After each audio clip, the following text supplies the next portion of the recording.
മദ്യനയ കേസിൽ ഇഡിയുടെ അറസ്റ്റ് ചോദ്യം ചെയ്തുള്ള അരവിന്ദ് കെജ്രിവാളിന്റെ ഹർജി ദില്ലി ഹൈക്കോടതി തള്ളി. കേജ്രിവാളിന്റെ അറസ്റ്റും റിമാൻഡും നിയമവിരുദ്ധമാണെന്ന് പറയാനാകില്ലെന്ന് കോടതി. കേസിൽ മാപ്പുസാക്ഷികളെ അവഗണിക്കാനാവില്ലെന്നും കേജ്രിവാൾ ഗൂഢാലോചന നടത്തിയതിന് തെളിവുണ്ടെന്നും ജസ്റ്റിസ് സ്വർണകാന്ത് മിശ്ര അധ്യക്ഷനായ ബെഞ്ച് നിരീക്ഷിച്ചു.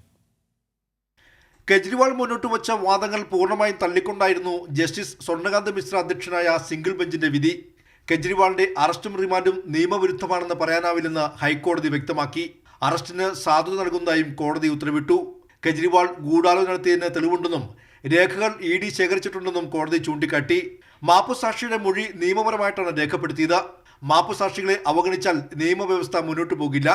വിചാരണ സമയത്ത് സാക്ഷി മൊഴികളെ കെജ്രിവാളിന് ക്രോസ് വിസ്താരം ചെയ്യാം. ആർക്കെങ്കിലും തെരഞ്ഞെടുപ്പിൽ മത്സരിക്കാൻ ടിക്കറ്റ് നൽകുന്നതോ ഇലക്ട്രൽ ബോണ്ട് നൽകുന്നതോ കോടതിയുടെ വിഷയമല്ല. നിയമത്തിന് മുന്നിൽ മുഖ്യമന്ത്രി എന്ന പ്രത്യേക പരിഗണന നൽകാനാവില്ലെന്നും കോടതി ചൂണ്ടിക്കാട്ടി. അറസ്റ്റ് സമയം തീരുമാനിക്കേണ്ടത് അന്വേഷണ ഏജൻസിയാണ്. ജഡ്ജിമാർ രാഷ്ട്രീയമായല്ല തീരുമാനമെടുക്കേണ്ടത് നിയമപരമായിട്ടാണ്. ഏതു പാർട്ടിയുടെ ആളാണ് മുന്നിൽ നിൽക്കുന്നതെന്നത് വിഷയമല്ല. കോടതിക്ക് രാഷ്ട്രീയത്തിലേക്ക് കടക്കാനാകില്ലെന്നും ജഡ്ജി ചൂണ്ടിക്കാട്ടി. കോടതിയുടെ മുന്നിലുള്ളത് കേന്ദ്ര സർക്കാരും കെജ്രിവാളും തമ്മിലുള്ള തർക്കമല്ലെന്നും കെജ്രിവാളും ഇഡിയും തമ്മിലുള്ള കേസാണെന്നും നിരീക്ഷിച്ചു. സിംഗിൾ ബെഞ്ച് വിധിക്കെതിരെ സുപ്രീം കോടതി സമീപിക്കുമെന്ന് ആം ആദ്മി പാർട്ടി അറിയിച്ചു. കോടതിക്ക് മുന്നിൽ തെറ്റായ തെളിവുകളാണ് ഇഡി നൽകിയതെന്നും എ മന്ത്രി സൗരഭ് ഭരദ്വാജ് ആരോപിച്ചു. കൈരളി ന്യൂസ്, ദില്ലി.